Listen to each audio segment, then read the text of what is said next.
J'interviens pour le compte de Nexa et d'Innovons La Réunion dans le cadre d'une formation sur le management de projet. Donc pendant cette semaine, nous avons accueilli un groupe de start-upers, un groupe d'entreprises un peu plus installées, un peu plus posées, et enfin un groupe d'accompagnants d'entreprises qui font partie du groupe Innovons La Réunion. Un des buts que nous étions fixés, c'était que les personnes s'autodiagnostiquent, qu'elles voient leur comportement en termes de manager. Tous ces outils pédagogiques, on les a appliqués sous forme de jeu. L'objectif, c'était de faire 3 phases de jeu pour que les participants puissent appliquer progressivement les outils. Une première phase où en fait, ils appliquaient de manière assez standard le jeu, et puis petit à petit, les consignes leur donnaient les moyens d'aller un peu plus loin dans la réalisation. Concrètement, c'est un atelier qui m'a permis de découvrir de nouveaux outils, nous a permis de mettre en pratique autour de jeux, et ça c'est intéressant parce que ça permet vraiment de réfléchir sur sa manière de travailler, sur sa manière d'être. L'échec dans la gestion d'un projet, c'est tout simplement de travailler seul, d'oublier de communiquer, d'oublier son client. Par contre, ce qui va permettre la réussite d'un projet, c'est très clairement l'humain, le contact, l'échange, la confiance dans les personnes. C'est le client parce qu'il reste le cœur de métier de toutes les entreprises, c'est de savoir le recentrer dessus, et c'est aussi de savoir sortir du cadre, c'est-à-dire prendre du recul par rapport à son projet pour trouver de nouvelles solutions, contourner les problèmes, aborder le problème d'une manière transversale ou complètement différente. Ce lieu a été pensé pour rendre efficaces ces méthodes de travail que nous utilisons. Un lieu ouvert, ludique, où on peut trouver des livres pour s'ouvrir, où il y a des grands espaces et des couloirs qui permettent de faciliter les interactions et le lien entre les hommes.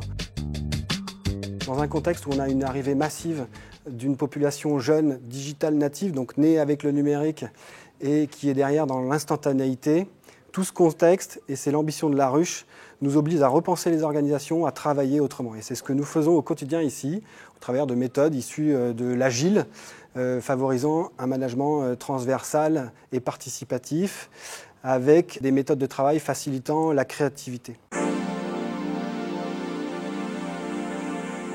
Un Lean Café, ça peut être expliqué très simplement, comment faire participer un groupe d'hommes et de femmes à la définition des sujets qu'ils souhaitent traiter, à leur priorisation, tout en tenant un timing, parce qu'derrière, une fois qu'on a choisi les sujets qu'on voulait traiter, une fois qu'on les a priorisés, collectivement, on alloue du temps à ces questions. C'est un outil qui permet d'organiser une réunion très rapidement.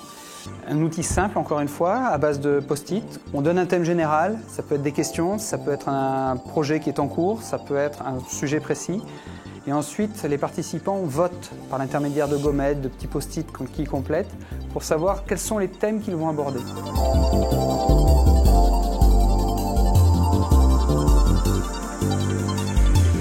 Nous avons vu la méthode agile qui se compose de différentes phases. Une des premières phases, c'est le backlog qui permet en fait de regrouper tous les désirs du client.